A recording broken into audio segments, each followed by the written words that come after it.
সেদিন আবু বকর সিদ্দিক রাদিয়াল্লাহু তাআলা যেদিন আমিরুল মুমিনিন হয়েছে, সেদিন হযরত ওসমান দাঁড়িয়ে বললেন, হুজুর আমি একটা মামলা দায়ের করব। বলি কার বিরুদ্ধে? বলে ওমরের বিরুদ্ধে মামলা। ওমর লাফ দিয়ে উঠে গেছে, ভাই ওসমান আমি এমন কি করেছি তুমি আমার বিরুদ্ধে মামলা করবা? আমি আপনার থেকে হক পাবো, আপনি আমার হক মেরেছেন, আমার হক আমাকে দেন নাই, আমি হক পাবো।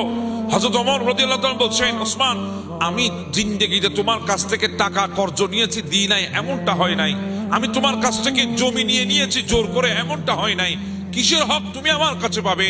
বলে আমি আপনার কাছে সালামের হক পাবো। বলে কোন দিন? বলে যেদিন আল্লাহর নবী দুনিয়া থেকে চলে গেছে, আপনি রাস্তা দিয়ে যাচ্ছিলেন, আমি আপনাকে দেখেছি, আপনাকে সালাম দিয়েছিলাম, আপনি আমার সালামের উত্তর দেন নাই।